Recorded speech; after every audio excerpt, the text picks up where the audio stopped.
My mother-in-law took advantage of me being hospitalized to force my husband to sign papers he didn't understand. Then we returned to our house with changed locks and strangers claiming they own the place. My husband Jake and I purchased our house 5 years ago with my grandfather's legacy. Jake had horrible credit due to college debts, so the deed was exclusively in my name. It was a little 4-bedroom home, but it was ideal for beginning a family, which we had been planned since we married. Helen, Jake's mother, had been a nightmare from day one. She was constantly claiming he married down because I was a nurse, and she wanted him to marry his ex, a lawyer. She especially despised the fact that I owned the house, but Jake did not. She continued telling everyone Jake was living in his wife's house like a kept man. When I became pregnant, Helen became quite interested in our living circumstances. She began throwing suggestions about how we needed a larger space for the baby, how the area was not nice enough, and how her buddy was a broker who could get us a good bargain. I assured her we were perfectly content with where we were. The nursery had already been painted, the home had been paid off, and we didn't need a mortgage with a baby on the way. That infuriated her because it reminded her that I had purchased the house outright, something Jake couldn't have done. 1 month before my due date, Helen began showing up at Jake's job, bringing odd individuals she said were friends who wanted to view the property. I thought that was strange, but my pregnant brain left me too weary to protest. She'd take them around each room, pointing out things she'd alter, and spoke about the home as if she knew everything about it. She then requested to borrow my house keys so that she could drop off baby goods while we were at work. Jake thought it was nice that his mother wanted to assist. I handed her the spare key, a big error. Helen persuaded Jake 4 weeks before my due date that I needed to include him in the deed before the baby arrived, claiming that it would safeguard our kid if something happened to me during delivery. She actually printed up deed transfer paperwork and delivered them to us. Jake was perplexed since he assumed his name was already on it. I reiterated his credit position from when we acquired it. Helen seemed surprised, saying that was so long ago that it didn't matter now. She kept pushing until I said we'd talk about it once the kid was born. Labor started quickly. My water broke at 2 a.m., and Jake rushed me to the hospital. I was in labor for 40 hours. Helen had Jake's phone at the moment since he was so focused on me. She often left the room to reportedly inform family members she was really messaging from Jake's phone while managing something altogether unrelated. Our daughter was delivered healthily, but I had a hemorrhage and required emergency surgery. Helen informed Jake while I was asleep that he needed to go home and retrieve my insurance cards from my desk because the hospital required them. It was a lie. The hospital already had everything. Helen remained in my room throughout Jake's absence. She looked through my handbag, found my driver's ID and social security card, and photographed everything. She also had Jake's phone data. 2 days later, when I was still healing and learning to breastfeed, a woman arrived in my hospital room with paperwork. She claimed she was from the title business and needed me to sign some adjustments to the deed transfer to include Jake's name. I was on pain medication, weary, and had just fed the baby, and Helen was standing right there repeating everything we had talked.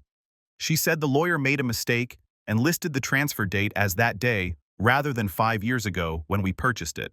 I was so out of it that I signed where she pointed, but it didn't add Jake to my deed. It was handing the house exclusively to Jake.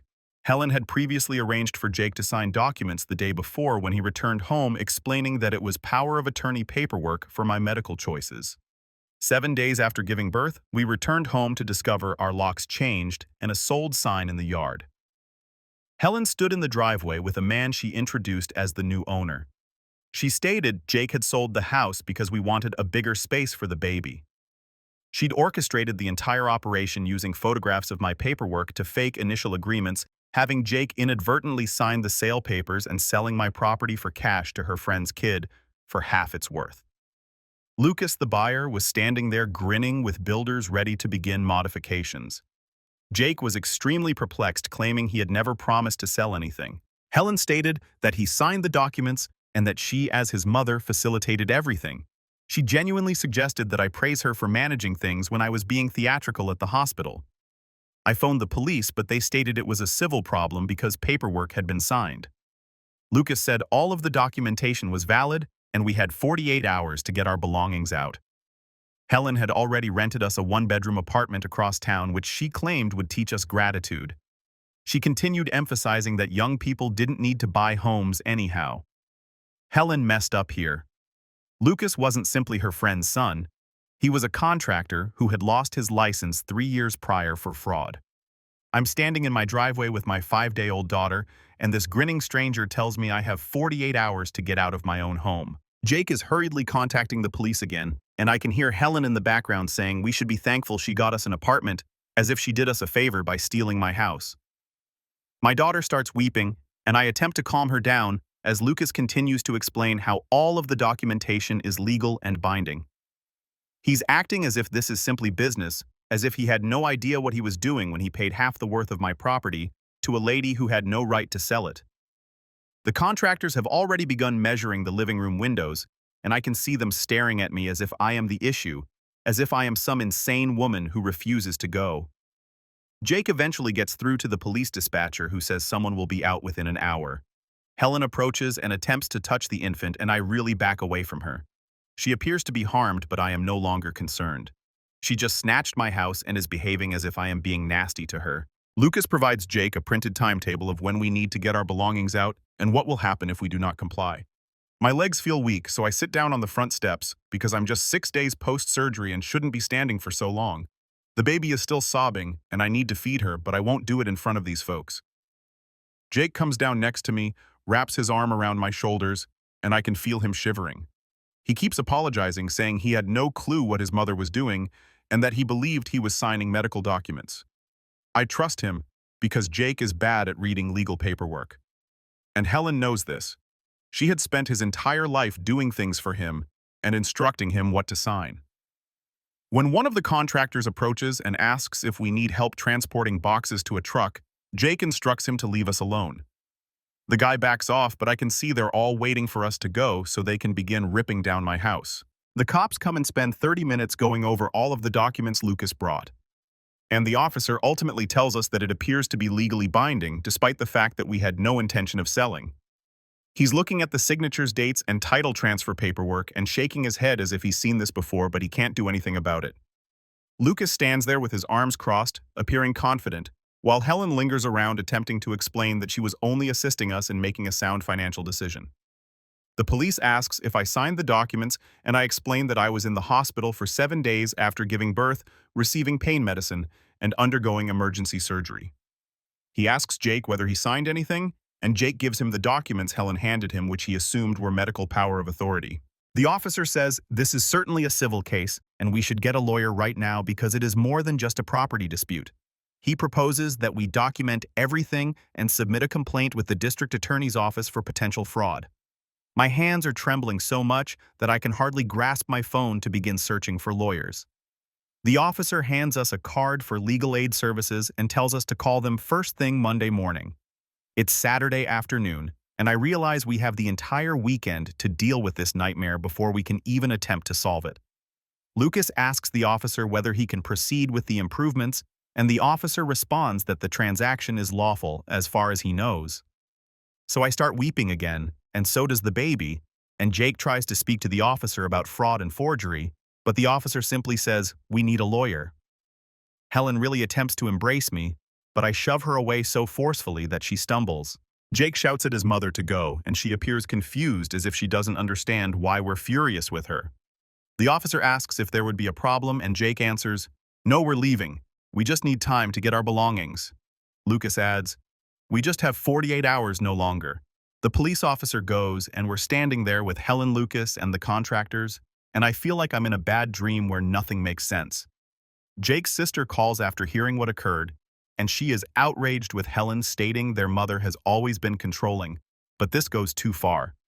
Her name is Laura, and she's phoning because one of Helen's neighbors seen the police at our house and informed her that something was wrong. Jake puts her on speaker, and Laura yells that Helen has always been deceitful, but this is real fraud and she may go to jail. Laura asks whether we have a lawyer, and Jake responds, "No, we just found out an hour ago." Laura adds her friend had a property issue last year and engaged an attorney called Clara Stone, who was fantastic in real estate fraud cases. She's sending me Clara's number while we're still on the phone, asking me to call right now rather than waiting until Monday. I contact Clara's workplace before we even complete our talk with Laura. The phone rings 4 times and I believe it will go to voicemail, but then somebody picks up. A female announces, This is Clara Stone's office, and I just start talking, explaining everything in this rushed, panicked voice about the hospital and the signatures and coming home to find our house sold. She stops me and says, CL is actually in the office finishing up some weekend work and can see us in an hour if we can get there. I quickly agree, and she gives me the address.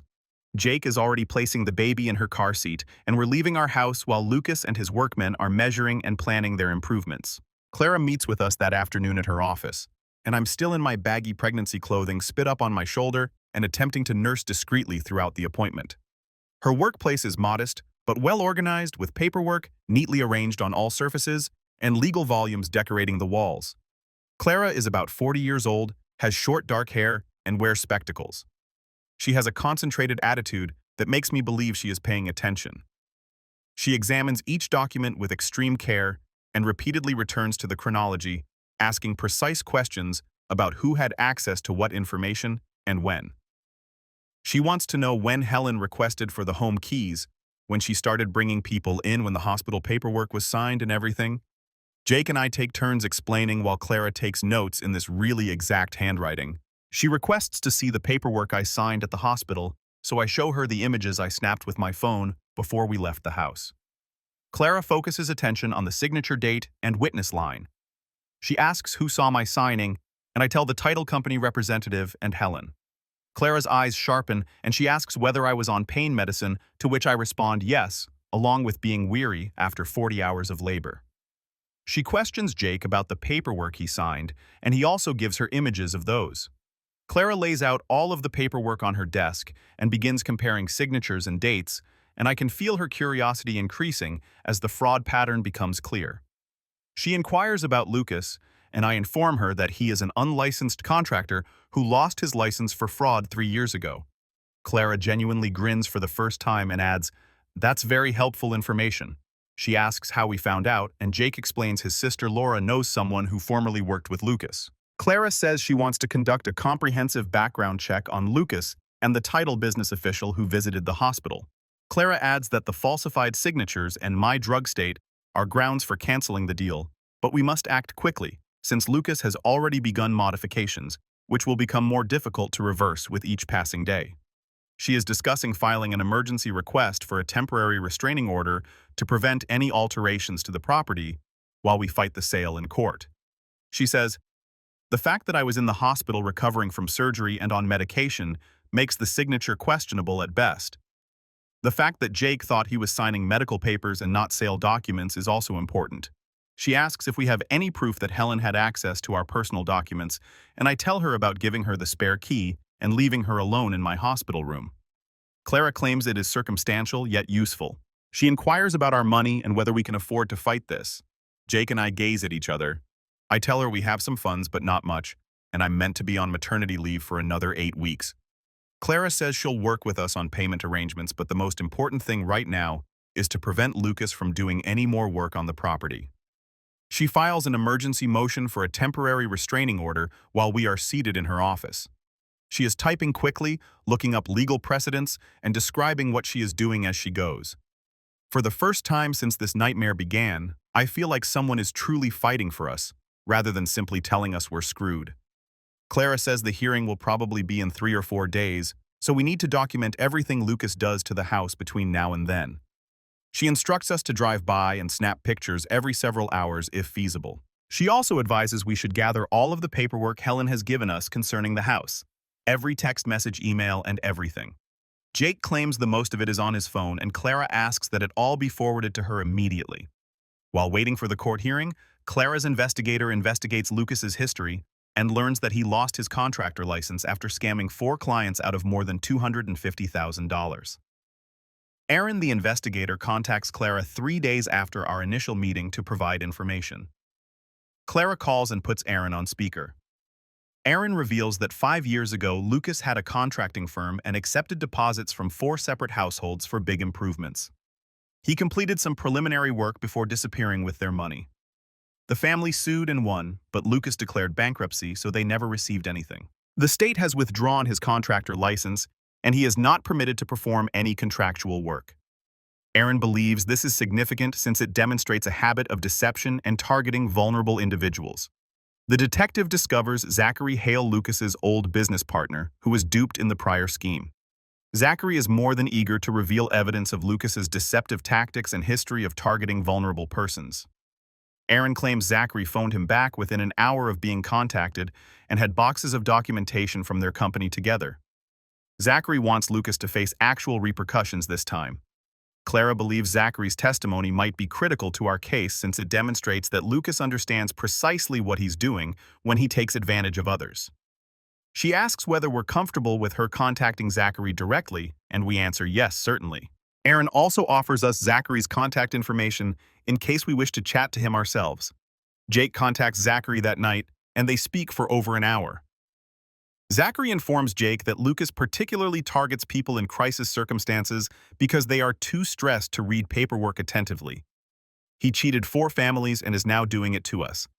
Zachary claims he lost his life savings in Lucas's prior swindle and has been waiting for an opportunity to see him face the penalties. Helen shows up abruptly in our tight apartment with baby necessities as if nothing is wrong. We've been in this little 1-bedroom home for 4 days and are still living out of boxes. The doorbell rings, and I glance through the peephole to find Helen standing there with shopping bags. I don't want to allow her in, but Jake is in the shower. The baby is wailing, and I'm too weary to deal with it. I open the door, and Helen strides in as if she owns the place. She begins unpacking the luggage and takes out diapers, baby clothing, and formula, despite the fact that I am still nursing. She's commenting about how nice and comfortable the flat is. And aren't we happy she discovered it for us? When Jake confronts her about the house, she appears perplexed and upset that we are being ungrateful. He comes out of the bathroom in sweatpants with his hair still damp, sees his mother, and simply freezes. Helen grins and tells him she has brought provisions for the baby. Jake wonders what she's doing here, and Helen explains she came to check on her granddaughter. Helen is taken aback when Jake tells her that she must go. She truly believes we are overreacting, that young couples do not need to buy homes, and that renting promotes character. She claims we'll thank her later when we discover she protected us from becoming house poor. Jake ultimately loses his fury and orders his mother to leave and not return until she is ready to acknowledge what she done. Helen begins weeping, stating she was only trying to assist and that she believed we'd be better with a new start. Jake increases his voice, saying she took our house and must go now. Helen collects her purse and heads to the door, turning back and saying, "We're making a huge mistake getting lawyers involved." She continues, "Lucas is a nice young man and we should just accept the situation." Then she leaves and Jake strikes the wall hard enough to damage it. I'm holding the baby and trying not to cry while Jake is shivering with fury. He contacts Laura and tells her what happened, and she says she'll come over. She arrives 4 days later with takeaway food and spends hours with us telling us how their mother has always been like this. The temporary restraining order hearing takes place 3 days after we were due to leave, and the court granted it after considering the evidence of my medical condition and the strange timing. We're in a smaller courtroom than I thought, with only Clara and Lucas, his lawyer, and the judge. The judge is a lady in her 50s who appears exhausted yet bright.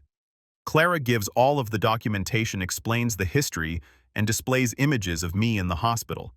She has my medical records, including the bleeding emergency surgery and pain meds I was taking. Lucas's lawyer claims that the deal was legal and binding and that we are simply experiencing buyer's regret. The court asks Lucas directly if he was aware I was in the hospital when the papers were signed, and Lucas responds yes, but this does not invalidate the transaction. When the judge asks if he knew I was using pain medicine, Lucas hesitates and maintains he was unaware of my medical situation. Clara brings out text exchanges between Lucas and Helen in which Helen clearly says that I recently underwent surgery and I'm recovering. The judge looks at Lucas coldly and thinks the timing is questionable at best. She issues the interim restraining order and orders Lucas to cease all remodeling work immediately. However, we are still unable to move back in because the transaction has not been canceled, only frozen. The court has scheduled a full hearing in 2 weeks to assess if the transaction should be overturned. I'm weeping in the courthouse restroom since this partial triumph means we're still stuck in this cramped apartment with a newborn. Lucas is required to cease all work, although he still legally owns the house. Clara finds me in the restroom and says, "This is actually a really good result." She believes the judge saw through Lucas's falsehoods and that the complete hearing will most likely go our way, but 2 more weeks seems impossible right now. Our money are quickly depleted due to attorney bills and the increased rent on Helen's preferred apartment. And while I'm supposed to be on maternity leave, my nursing supervisor is calling to ask when I'll be back. The apartment is $400 more per month than our mortgage, and we're paying it on top of our usual bills and Clara's costs. Jake sits down with our bank statements and credit cards one night after the baby has fallen asleep. He puts everything out on the little kitchen table and begins adding figures. We understand we may be able to afford 2 more months of legal bills before we are forced to choose between fighting for our home and meeting basic requirements. My boss keeps calling and inquiring about my return date, and I keep repeating, I don't know. I'm supposed to have 8 more weeks of vacation, but we need the money. Jake's employment as an IT specialist does not provide enough money to cover everything. We discussed returning to work early, but the baby is just 2 weeks old and I'm still healing from surgery. My boss is understanding, but I can sense the hospital is running out of nurses and is becoming irritated. Jake offers we contact his sister for a loan, but I don't want to. Laura has already been quite helpful to us. We look at credit card offers and personal loans, and they all have ridiculously high interest rates. I start weeping because Helen and Lucas put us in this predicament and we may have to go into debt to battle them. Jake says we'll work things out, but I can see he's worried too. We resolve to wait until after the next hearing before making any major financial choices. If we lose the house, we'll need money for a security deposit and relocation expenses. If we win, all we need to do is survive until we can move back in. Zachary Hale meets Clara personally and offers to testify about Lucas's fraud habits, bringing documents demonstrating that Lucas particularly targets persons in crisis circumstances who are too overburdened to read papers thoroughly. Clara contacts us the next morning enthusiastic by Zachary's findings. She claims Zachary has contracts, emails, and text messages from other fraud instances that detail Lucas's identical strategy. He seeks people who are going through family issues, medical crises, or financial difficulties and offers to help them.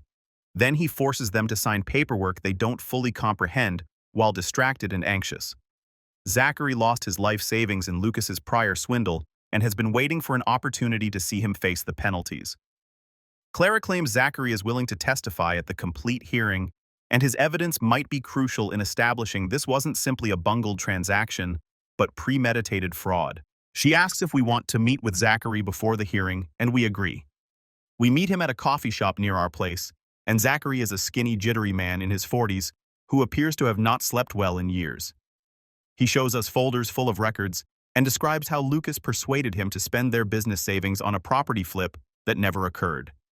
Lucas seized the money and fled, leaving Zachary unable to pay his staff or rent. He lost everything. Zachary adds that when Aaron phoned him about our situation, he saw the pattern right away. He claims Lucas constantly targets persons who are vulnerable and exhausted. He asks about our daughter, and I tell him she's 3 weeks old now. Zachary says Lucas probably planned the whole thing around my due date, knowing we'd be too distracted to fight back. That makes me feel sick because it means this was all calculated from the beginning. I leave the coffee shop with all of Zachary's documents in a folder and my baby sleeping in her carrier against my chest. Jake takes us home and we both remain quiet, since knowing Lucas timed this around my due date makes everything worse. Back at the flat, I nurse the baby and try not to think about Helen watching me labor for 40 hours, knowing exactly what she was planning. My phone rings and it's Jake's sister Laura, wondering if we'll be attending Thanksgiving at her place next week. I tell her we can't since Helen will be there. Laura says she fully understands. She claims Jake's brother Chris feels the same way and will not go if Helen is invited. However, their other brother Brian believes we are exaggerating the situation. Laura claims Brian informed her that moms occasionally overstep, but that is just how Helen is and we should forgive her. I have to put down the phone for a minute because I am so upset. Laura says she's having Thanksgiving only for us and Chris's family, and Helen isn't invited till she confesses her mistakes. Jake gets on the phone and thanks his sister, and I can hear him tear a bit. He tells Laura that he never expected to have to choose between his mother and his wife, but Helen made that decision for him when she seized our home. After he hangs up, he sits on our tight apartment couch and looks at the wall. He claims Helen controlled everything during his life, and he never fought her because it was tiresome. He claims he should have safeguarded me better and established limits years ago. I sit next to him, and we don't speak for a long. The baby wakes up sobbing, and I change her diaper on the floor since there isn't enough space in this apartment for a changing table.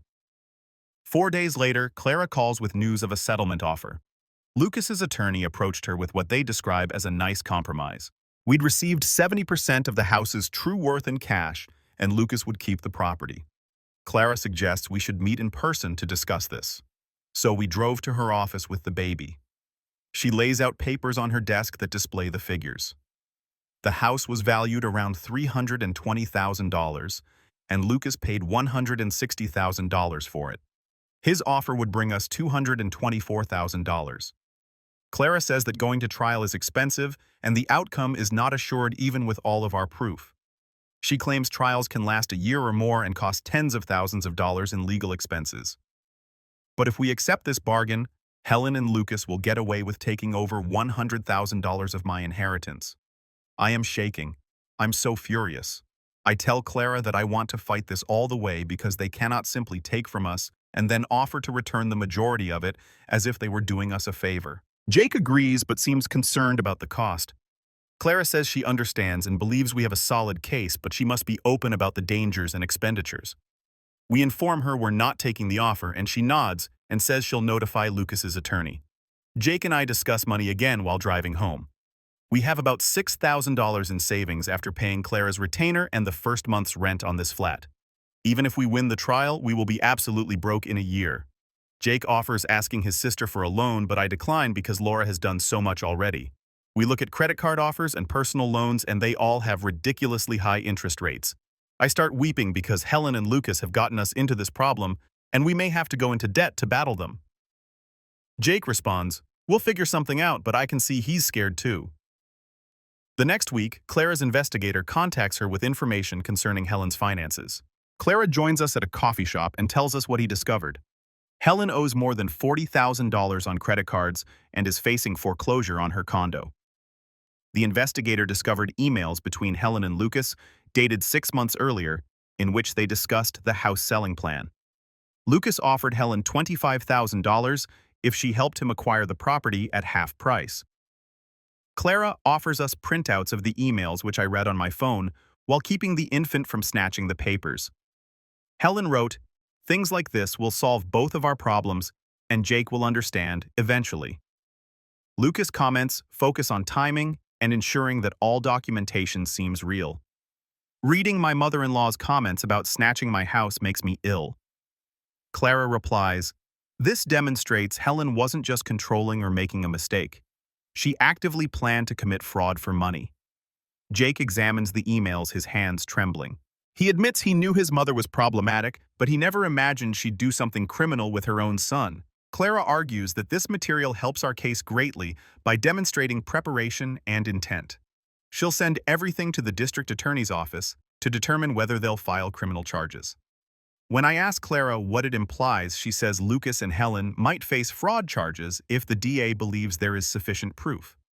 She reminds us that criminal proceedings move slowly and there is no assurance of prosecution. However, the fact that a criminal investigation is underway may put Lucas under pressure to negotiate better conditions. 2 weeks later, a detective called our flat and introduced himself as Victor Grant from the district attorney's fraud section. He wants to interview me about what occurred and asks if he may come over. I accept, and he shows up the next afternoon in ordinary clothing, carrying a notepad. The baby is cranky, so I'm attempting to feed her while answering his questions. Detective Grant asks me to go over everything from the beginning. I tell him about Helen's actions during my pregnancy, including handing her the spare key going into labor, experiencing a hemorrhage, and requiring emergency surgery. When I signed the documents, he took notes and asked specific questions regarding my medical condition. I explained the agony medicine and weariness, as well as how I had just completed nursing when the title company representative arrived. He inquires whether Helen was present, and I respond, yes, she was standing right there telling me this was what we discussed. Detective Grant seemed troubled, as I mentioned signing the paperwork while barely aware. He inquires about Jake's involvement, and I explain how Helen duped him into signing documents he believed were medical power of attorney. The baby begins sobbing loudly, and I have to interrupt the interview to stroll around and quiet her down. Detective Grant waits patiently, explaining that he has children and understands. When I sit back down, he inquires about the emails discovered by Clara's investigator. I tell him Clara has copies of everything, and he says he will obtain them from her. He asks whether I believe Helen arranged this particularly for my due date, and I respond definitely. That's exactly what occurred. She waited till I was most weak to carry out her plan. Detective Grant closes his notes, stating that this is one of the worst incidents of exploitation he has witnessed. He believes that taking advantage of someone shortly after childbirth and emergency surgery is particularly troubling. He assures me that the DA's office will analyze everything and decide on criminal charges within a few weeks. After he goes, I sit on the couch, exhausted. Jake gets home from work and I tell him about the interview. He asks whether I'm okay, and I respond, "No, I'm really not okay." The stress of everything finally hits me 2 weeks after the detective's visit. I awoke with a severe headache and blurred vision. Jake is preparing for work, and I attempt to rise up, but the room swirls. He asks what's wrong, and I explain that I don't feel right. My head is throbbing, and I am dizzy. Jake measures my blood pressure with the monitor we received after I left the hospital, and it is dangerously high. He asks his sister to watch the baby and drives me to the emergency department. The emergency room doctor checks me and requests blood tests. She returns an hour later and says I'm showing signs of postpartum preeclampsia and my blood pressure is high enough that I could have a stroke. She adds, "If we'd waited any longer, it could have been really bad." They admit me overnight for monitoring and give me medication to lower my blood pressure. Jake is afraid and repeatedly asks the doctor whether I'll be okay. She believes I should be all right with proper therapy and relaxation, but I need to drastically lower my stress levels. I'm lying in a hospital bed with an IV in my arm, recognizing that this legal battle is literally jeopardizing my life. The nurse checks my blood pressure every 2 hours during the night and it gradually decreases. Laura remains at our flat with the baby and sends Jake updates on feedings. In the morning, the doctor says I may go home, but I must relax and avoid stress as much as possible. She says postpartum preeclampsia can be dangerous and I should take it carefully. Jake brings me home and Laura has cleaned our flat and prepared meals. She tenderly holds me and expresses her sorrow at what is occurring. I sleep the most of the day while Laura looks after the baby. When I wake up, Jake is sitting next to the bed looking afraid. He suggests we accept Lucas' settlement offer since my health is more important than the house. I tell him I will not allow them win after everything they've done. He says he is concerned about losing me, and I respond, I will be more cautious, but we are not giving up. My nursing network becomes aware of what occurred to me in the circumstances at home. My co-workers at the hospital begin asking questions, and I end up giving many of them the entire tale. Within days, someone starts an online campaign to aid with our legal bills and living expenses. I am not even sure who initiated it at first. My boss calls and tells me that the whole nursing staff wants to assist and is circulating the fundraiser link to other departments. I'm ashamed at first since I don't enjoy asking for assistance, but Jake insists we need it. The crowdfunding page tells what Helen and Lucas did and how we're fighting to reclaim our house. Donations begin to pour in from nurses I work with, physicians I've supported during operations, and even patients' relatives who remember me. Within 3 days, more than $3,000 has been raised. By the end of the week, it'll have surpassed $8,000. I'm sobbing as I read the comments from individuals that want to assist and believe what happened to us is terrible. Some nurses I hardly know give $100 or more. My supervisor makes a $500 donation. The fundraising provides us with enough money to continue paying Clara and covering our rent for several months. I contact Clara and inform her that we will not accept Lucas's settlement offer since we can afford to continue battling. She seems relieved and says she was hoping we'd say that since she believes we'll win. My coworkers' support helps me feel less alone and helpless. Jake and I sit down and look at the fundraiser site, reading everyone's lovely remarks. He promises we'll get through this and get our house back. Detective Grant approaches Clara, stating that he needs to question the title company agent who handled the sale. Samantha Brooks is her name, and she is first reluctant to speak with him. Clara informs us that Samantha is concerned about legal liabilities for her firm. Grant receives a court order forcing her to be interrogated, and she eventually accepts. Clara is unable to attend the interview, but Grant later tells her about it. Samantha acknowledged she was concerned about the paperwork timetable because everything transpired so quickly. Lucas pushed her through the procedure, and she didn't push back as much as she could have. She informed Grant that she saw inconsistencies in her internal business files about how quickly things were signed and processed. Normally, a house sale takes weeks, but this one took only days. Samantha stated that Lucas pressed her to shut things promptly, and she agreed because he was a returning client. Grant inquired whether she saw anything strange about my signature, and Samantha stated the paperwork were valid at the time, but the timing was peculiar. Clara argues that Samantha's testimony is significant because it demonstrates that even the title firm suspected something was off with the deal.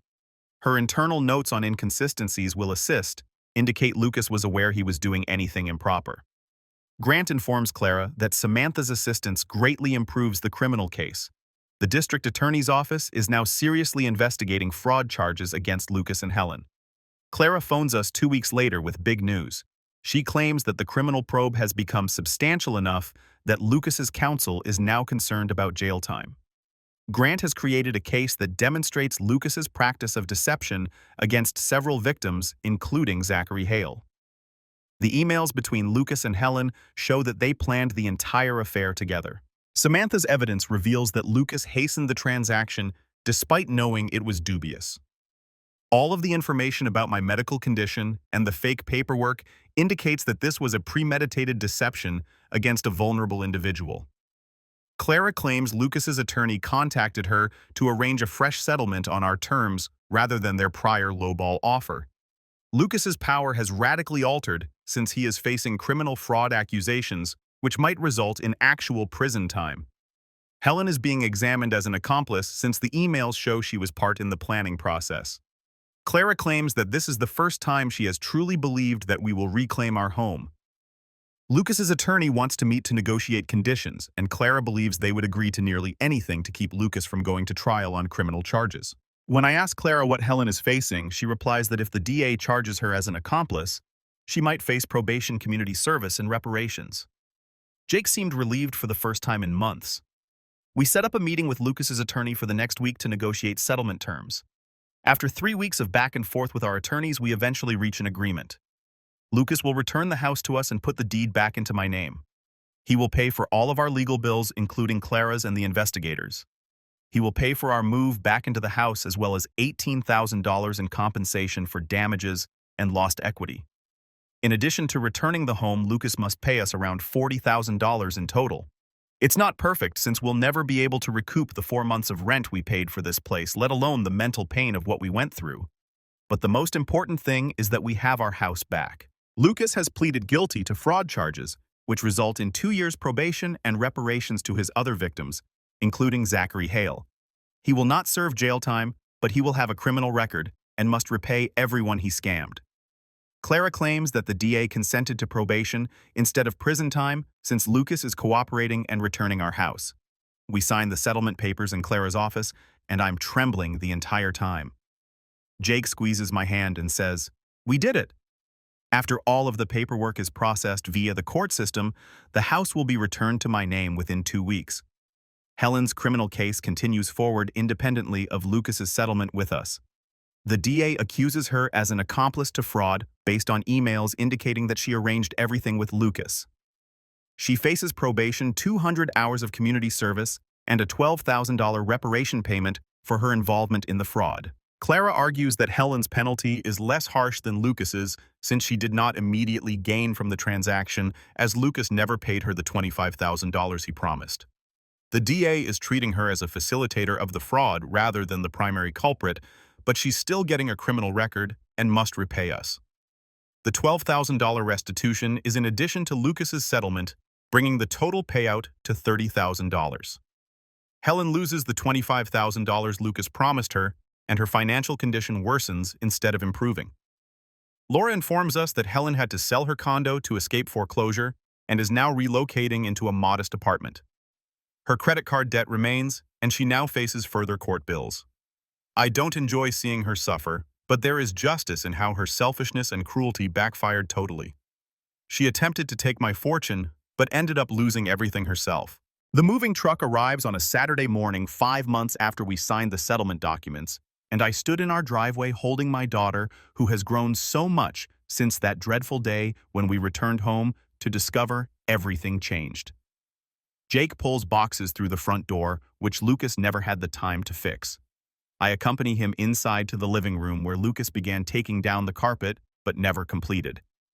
We spend the first day simply strolling through each area and choosing what has to be repaired, cleaned, or discarded from Lucas's half-finished repairs. The nursery still has the color I picked before everything fell apart.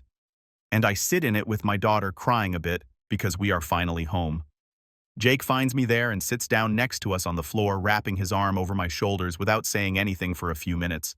Then he talks about his mother and how he should have known what she was capable of, how his devotion to her blinded him to all the warning indicators that were there in front of him. He apologizes for disbelieving me when I originally informed him there was a problem with the papers and for waiting 3 days to truly realize his mother had stolen our home.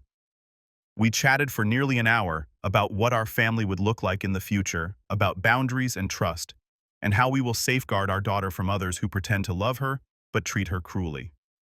It hurts to have this talk, because Jake is grieving for the mother he believed he had before understanding she was never that person, and I am seeing my husband's grief, even if I am pleased that he has finally realized the truth.